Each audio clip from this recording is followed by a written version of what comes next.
Hey, it's Mike from Skylighter. I'm out here in Lake Havasu, Arizona at Winter Blast 30. I'm in the manufacturing area with Paul from Las Vegas, and he's making some micro Lampares, and he's going to tell us a little bit about what he's doing. Come on, bud. So, what we're doing is we're taking, or I had a friend of mine drill, or take a 1-inch dowel, 1-inch wide dowel, drill a 1/8 inch hole on top, so I can put the 1/8 inch fuse inside, hold it in place. Taking cardboard disc with a 1/4 inch hole, normally for time fuse, and taping it, putting a little piece of masking tape on top, and punching just a little hole in it.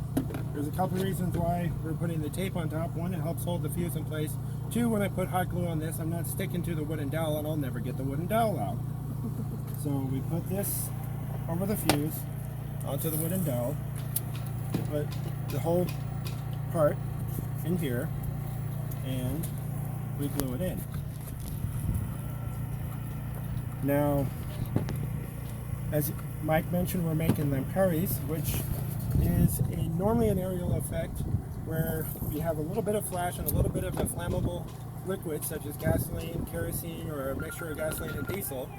And the flash both aerosolizes and ignites the fuel. Normally this is a aerial effect, normally used in big shells. We're miniaturizing this and we're turning this into the goal is to turn it into a celebration string of firecrackers, but with little fireballs falling down and coming, or the cracker's gonna fall off, or the Lampare's gonna fall off the string, and as a few feet down, it will ignite the flash, which will then make a big bang and ignite the fuel. So we're gonna have little, almost 2-foot wide fireballs falling off of just randomly appearing in air after they fall off the string.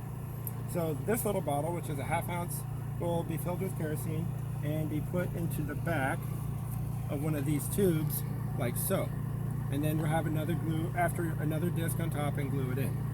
And that's what we're planning on for today. Hopefully the timing is right.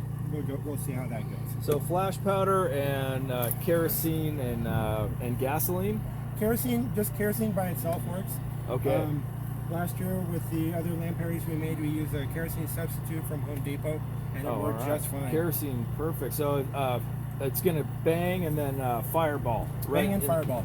Perfect. That's two of my favorite things. Absolutely. I think everybody likes that. When you go out to a fireworks show, if there isn't a fireball and a few salutes, you know, and I didn't have a good time. It is, you know. Exactly. And this is something you'll never see in a regular fireworks show.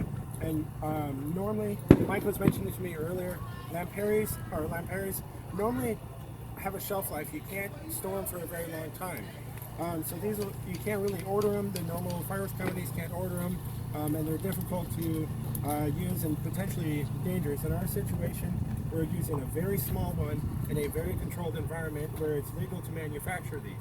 So that's why we have this opportunity to actually make something like this. Yeah, best part about being in a fireworks club is you can make just about whatever you want, and with legally get away with it. ATF license and permits and insurance, and have a good time, and everyone's safe, you know.